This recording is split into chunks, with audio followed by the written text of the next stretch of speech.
bonjour. Vous allez bien? Un peu triste et vous? Tristouné, Oui, on a voilà, appris une nouvelle hier. et pas la meilleure. C'est Alors ça. on s'était planifié plusieurs livres, plusieurs retours et tout. Nous bousculons la programmation. Pour quelle raison, s'il te plaît? Pour Luca Di Fulvio, Oui, qui est décédé le 31 mai. voilà, on vient de l'apprendre. Alors, c'est un coup de projecteur Oui. aujourd'hui, parce que y en a certains qui connaissent pas encore Luca. Ah, Grossière erreur. Donc exactement. déjà, qui es-tu, Luca? Luca, c'est un auteur italien Mhm, qui est né le 13 mai 1957 à Rome. Il aime le théâtre. mhm, D'ailleurs, il a créé sa propre compagnie. d'accord, Et il est auteur de romans policiers. très bien. Aussi fantastique. En tout cas, son tout premier roman qui se nomme Zelter, Mhm, ça parle de vampires.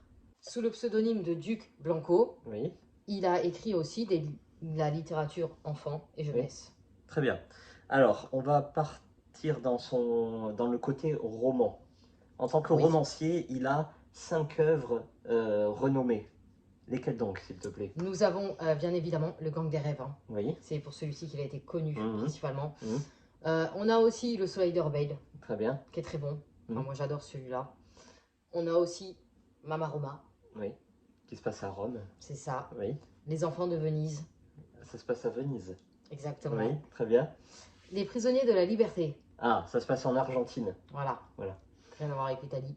On est pas Et mal. voilà, on a les cinq Voilà. les plus connus. Est-ce qu'on a autre chose à préciser? Oui, il y a un sixième qui va apparaître, je crois C'est ça, savoir. Oui. Le paradis caché. Donc, il était justement en train de relire Mhm, ce livre-là pour les être épreuves, ouais. publié le 23 août. C'est toujours aux éditions Slatkin et Oui, compagnie. oui, Voilà. Donc il est décédé à 66 ans de la maladie de Charcot. Voilà. exactement. Bon, toi, as-tu déjà lu Luca di Fulvio ou pas? Oui, Le Gang des rêves, tu me Oui, l'avais prêté. oui. Très bon livre. Hmm. Mais attention, j'ai préféré Le Soleil d'Herbel. Ah, ça se passe au royaume de Saxe en 1407. Et donc nous allons suivre un jeune garçon, Prince, C'est ça. qui va voir sa famille décimée par une traîtrise évidemment. Voilà. Et donc il va arriver à s'échapper. Et il va devenir un manant, un gueux. Il va se cacher, quoi, et une femme va le récupérer, Voilà. va le trouver. Une paysanne va le récupérer, va le cacher évidemment, parce que tout le monde est à la recherche de l'héritier, histoire de éliminer complètement sa race. Et donc ils vont faire passer ce petit garçon pour un gueux, quoi, un esclave, tout simplement. Et donc pendant des années, il va travailler au champ. Il va concasser des pierres. Il y a un passage, on s'en souvient très bien. Mhm. Et il va ruminer pendant des années sa revanche, Voilà. Histoire de récupérer sa vraie place. évidemment. Mais arrivé à un moment, il en veut même plus de sa place. Mhm. Parce qu'il se dit, bon, moi je suis Il n'y a rien bien. d'intéressant. Surtout qu'il a une petite idylle avec la fille de cette paysanne. Je sais pas si tu Oui, oui. t'en souviens. Et la paysanne va vachement quand même l'aider là-dedans. Parce qu'au Exactement. début, elle paraît bien froide et Mm. tout. Bah, en fait, elle le met un peu à la place des personnes pas riches, Mm. pauvres du monde. Mm. Du moins du royaume. Parce que je me rappelle très bien, lui, il a l'habitude d'avoir tout le temps des fourrures et tout ça. Et là, il Ah aura bah oui. même le solde. Donc, il se demande bah, qu'est-ce qui se passe en fait. Pourquoi les gens ils vivent comme ça et pas comme lui. Alors dans Luca di Fulvio, c'est pour ça qu'on le compare un peu à Dickens. Mm. Il y a du Dumas aussi, il y a Zola. En fait, à chaque fois c'est des pavés et ça prend souvent, c'est du romanesque. Ouais. Ça prend une fille et un garçon et on suit comme ça leur évolution, surtout sociale. C'est une lutte des classes sociales. Souvent le garçon est pauvre et la fille est assez riche, au domaine social très aisé, très bourgeois. Et à chaque fois il y a une espèce de reconquête, une volonté de justice, d'équité. Il y a quelqu'un qui perd ses droits ou qui a une revanche, une vengeance sur la vie à s'effectuer. Mais la base, c'est même au pire de la cruauté, le bien emporte toujours sur le mal. Mm. Voilà. Et donc c'est la base qui a constitué le gang des rêves. Voilà. Est-ce que tu veux nous faire un petit topo du gang des rêves ou pas? Non, vas-y. Alors le gang des rêves, d'après mes souvenirs, ça se passe 1920 Mm. dans un quartier de New York, Mm. Manhattan. En fait, c'est une jeune italienne, très jeune femme, qui a été violée en Italie et qui décide de s'enfuir direction New York parce qu'elle est enceinte de son violeur. Bon, bref. Et elle va y appeler son fils Christmas, Noël. Oui, ça. Elle veut qu'il profite du rêve américain. Bon, il arrive à New York, évidemment, ils n'ont pas le dessous. Euh, Oui, voilà, parce qu'elle fait c'est ça illégalement, hein, bien sûr. banlieue crade, Mhm. dégueulasse, très pauvre, mafieux, trafic, banditisme et tout ça. Et Christmas arrive quand même à se sortir de ça.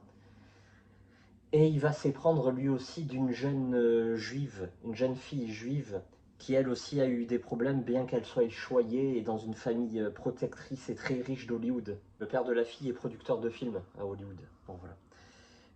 Et tout ça se passe avant la crise économique, le krach boursier de 1930. Et ce jeune garçon va justement obtenir la revanche, une revanche sur la vie. Oui, Voilà, parce qu'on le considère pareil comme le dernier des derniers, l'Italien qui a autant de valeur qu'un chien abandonné dans un caniveau puant, tu vois. Voilà. Et donc il va réussir à se faire une place au soleil. c'est toujours donc des très belles histoires. Voilà. On va préciser mon petit préféré, Oui, qui se passe en Argentine. les prisonniers de la liberté. Prisonnier de la liberté, c'est le plus sombre. Pourquoi? Parce que c'est toujours le même délire. C'est Hein. dans celui-là qu'on suit plusieurs personnes. On en suit trois. 3, voilà. Mais il y a toujours un jeune garçon, il y a Mhm. toujours une jeune femme.